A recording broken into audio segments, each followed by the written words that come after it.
this is an iHeart podcast. Guaranteed human. Hey, folks. Owning a home means one thing. Something's gonna break. AC, plumbing, fridge, and it's never convenient or cheap. That's where American Home Shield comes in. An AHS Home warranty can help protect your wallet from pricey breakdowns on even your oldest appliances and systems. And if they can't repair the covered item, they'll replace it. So check out American Home Shield and get 20% off any plan at ahs.com/SYSK and see promo details. See ahs.com/contracts for coverage details, including service fees, limitations, and exclusions. American Home Shield. Don't worry, be warranty. Hey, and welcome to The Short Stuff. I'm Josh, and there's Chuck, and it's just us. No Dave, no Jerry, no nothing. But we are here, and being tourists walking through the Australian bush right now, we need to be careful of drop bears. That's right, because, you know, if you're especially a tourist or maybe a foreign soldier, you're walking around the outback, look up, because if you walk under a tree, a drop bear might drop down, knock you on the head, and eat your head. Yeah, might bite your skull open with its molars, might use its fangs to bite your neck, and you're dead. You're dead when a drop bear drops on you because they can get fairly big. I saw about the size of leopards. Leopards average something like 6 feet long, 7 feet long, weighing between 100 to 200 pounds. Yeah. This is a big animal. The thing that makes it so crazy is that it looks a lot like a koala, except with orange, wiry hair. Yeah, and luckily, you know, we toured Australia and did some great shows all over that wonderful country, and we both checked in as safe at the end of it from drop bears. Thank God it didn't happen. No, we made it out alive, basically, because if you get dropped on by a drop bear, they're very patient, they're very quiet, they'll wait for hours up in a treetop for someone to pass by, and then they drop out right on top of you, like you said. You're dead. You're toast. So had we met a drop bear, one or both of us would not be sitting here today. That's right. I'm genuinely wondering how many Australians think that we're being serious right now. I hadn't thought about that. Yeah, they're like, don't these guys know? Man, you do the best New Zealand accent. Was that? Okay, sure. It all sounds like Murray. Murray. Yeah. We should probably tell everybody who isn't from Australia that drop bears are made up. They're a myth. They're a joke, really, a long-standing pranky joke that Australians play on newcomers and tourists and travelers and visiting military, that kind of thing. Yeah. A lot of people think it started in either Sydney or South Wales. The early settlers there, you know, playing pranks on people who came probably because they didn't want them there. It would be my guess. Sure. Or just to humiliate them out of boredom. Yeah, exactly. Apparently, the Australian Museum over the years has kind of kept this joke going by fabricating sightings. It's sort of like like here in America, like a jackalope. Oh, yeah. You know, like creating these creatures, not like a Bigfoot. It's not a cryptid, but I guess a jackalope probably technically is, but, you know, just sort of a humorous thing to keep going, and the official government even gets involved and kind of plays along. Well, I saw one of the things that is part of this legend is that the Australian government doesn't recognize the existence of drop bears in reality because they don't exist. But as part of the legend, it's because the Australian government is covering up their existence because they don't want to harm the tourist industry in Australia. Because, again, they jump on tourists, basically people who don't have Australian accents. Well, and I'm sure they're also like, there's all manner of things that'll kill you. The last thing we need is a made-up thing. Exactly. So we said the Australian government is part of it. So a lot of other institutions have contributed to kind of keeping this idea alive. I saw an article in The Conversation about drop bears and surviving drop bear attacks, and it was totally straight from start to finish. There wasn't even a little disclaimer in italics at the end. And they've even been given a scientific name, Thylarctos plummetus. That's pretty funny. It is. It's great. There actually is like evidence that there could have been some sort of ancient animal in Australia during the last ice age that is similar to a drop bear. That does have a real scientific name, Thylacoleo carnifex, or a marsupial lion. Apparently, the skull does resemble a koala or maybe a wombat, but instead of grinder teeth, they have shearing teeth. And apparently it once belonged to a group of marsupials called the diprotodonts. And with today's koalas, they're in that same group of marsupials. So possums, wombats, kangaroos, and koalas, they were all part of this group back in ancient times. But whatever this more fearsome one was, it wasn't a drop bear, but it was similar enough for people to reference it at least. Yeah, and people were living at this time. This is during the last ice age. So there were people in Australia at the time. Aborigines were there, and they would have seen and possibly interacted with this marsupial lion. So it raises the question, like, is this actually like an echo from the past? Like this drop bear prank is actually based on like a human knowledge of the fact that there was something similar years back and it just got passed down all this time and then morphed into the prank. Some people say no. I think there's a possibility.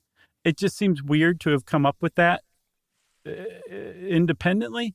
I could also be overthinking it. Oh, maybe. Who knows? The first official mentions that people know about were in the beginnings of the 1900s. And it wasn't in a newspaper like the words drop bear until 1982, apparently, when there was a message in the 21st birthdays column of the Canberra Times on 31 July. You know it's from a different country if they say 31 July. Right. We say July 31st over here. Mm-hmm. And apparently I say Canberra, and that's not right either, right? I think it's Canberra. Canberra? Okay. I think not even bruh, like bruh. What's up, bruh? Yeah, what's up, Canberra? Okay, I got you. But in this message, regardless of pronunciations, it was TAM, T-A-M, beware of drop bears in the future, for sure, totally, love, Clint. And no one knows who these people were. We'll never find out who these people were, but the words drop bear, first time in print, apparently. Yeah, but the year before, a post-punk band called the Drop Bears had formed back in 1981. I went and looked up one of their videos for a song called Fun Loving. Good? Yeah, it was not bad. Okay. I'll have to check that out. But yeah, so drop bears somehow just came out of nowhere. That term did. But there had been this idea of a koala-like animal dropping from trees and attacking people. That had been around at least in print since the 1920s.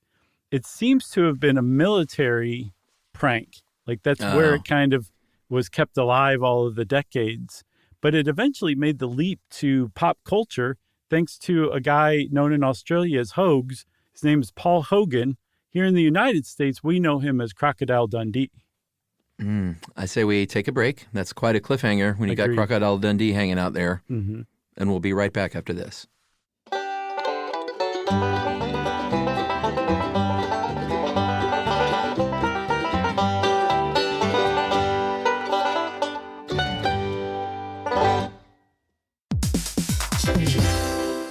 Hey, everybody. When you're at work, you never know when you're going to get interrupted, like when an office fire drill happens right in the middle of your presentation, or maybe construction is going on just outside your window. But with the Dell Pro laptop powered by Intel Core Ultra with vPro, no matter how many interruptions you have, your laptop won't be one of them. Yeah, with a battery that's optimized for the way you work and built-in intelligence that quiets distractions the moment you're trying to focus, your tech won't slow you down, even when you're getting bounced from an office you forgot to reserve. The Dell Pro, built for those who stay in the flow. Find technology built the way you work at Dell.com/Dell-Pro.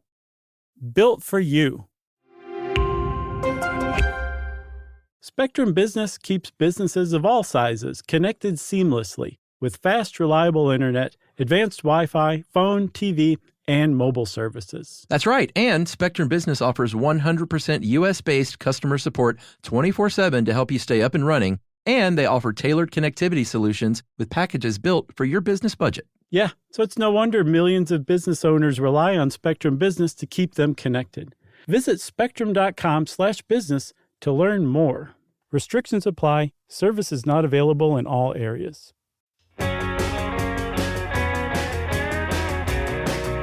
Stuff you should know.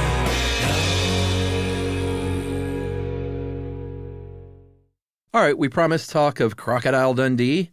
In 1981, on his show, The Paul Hogan Show, he did a skit where he starts talking about the untold horrors of the Australian bush. And although he didn't use the word drop bear, he talked about killer koalas silently sitting and then dropping out of trees and killing people. Yeah. So within a few years, this thing crosses over to the mainstream. Drop bears are attached as the name, and it just becomes an institution in Australia, apparently.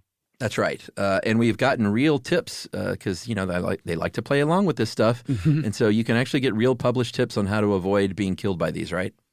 Apparently one. So remember, they're telling, like, soldiers in Australia are telling, like, some American detachment that's visiting or doing training exercises or something to do these things. Yeah. And apparently they do sometimes. One is to put dabs of toothpaste behind your ears. I mean, that's very tame. I mean, toothpaste, of course. Yeah. I'm surprised that's all it was because why didn't they say like human feces or something if they really want to kick it up? Yeah, yes. But I mean, just the fact that you did something that they can demonstrate you did that. That's enough when they tell you that this whole thing's a joke and you're a total moron. Yeah, I guess so. I guess they got a little closer to human feces on this next one. A little bit. They said you got to smear your cheeks and forehead with Vegemite. Boy, I'm going to get killed for that one. You are, but I'm so sorry, Australia. Australia, you should know by now. No one outside of Australia likes Vegemite. That's just your thing. That's right. And you've all got great senses of humor, so I know you'll take that with aplomb. That's right. So another one was putting forks in your hair. That's good. I mean, you'd have to have thick, curly hair to hold a fork in your hair. Yeah, a fork would fall right out of my hair. Same here. Yeah. And then you could wear a neck guard. That would be the funniest one to me. That's what I would try to get people to do. Remember, like, the old school neck guards that, like, in that episode of the Brady Bunch where there's the car accident, the person that Mike Brady hit was wearing, like, a neck protector to keep them from turning their head. Uh-huh. And then he throws the briefcase and they look really quickly and Mike Brady proves his case. Foiled. Yeah. Yeah. If I could get somebody to wear one of those to protect against a drop bear attack, I would feel pretty good about myself. And if all of these things fail, I believe so much of what you say. If you told me I needed to wear that for any reason, I probably would. All right. Well, keep sharp, man, because I'm going to try it sometime. If you want to podcast better, put on a neck brace. Apparently, if none of those things work, though, and you are a visiting military soldier and you are attacked, to protect yourself, curl into a ball and protect all of your major internal organs and major arteries. Yeah. Pretty great stuff, Chuck. Yeah. No, I mean, I was kind of sad. If you look up drop bear, there's some funny pictures of just photoshopped koalas that look super scary and mean. What do you mean? What was sad? No.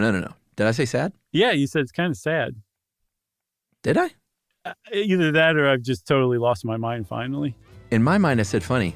I guess only the listener will know the truth. Yeah. Of which one of us just had a stroke. Maybe you guys can write in and tell us. In the meantime, everybody, Short Stuff is out. Stuff You Should Know is a production of iHeartRadio. For more podcasts from iHeartRadio, visit the iHeartRadio app, Apple Podcasts, or wherever you listen to your favorite shows.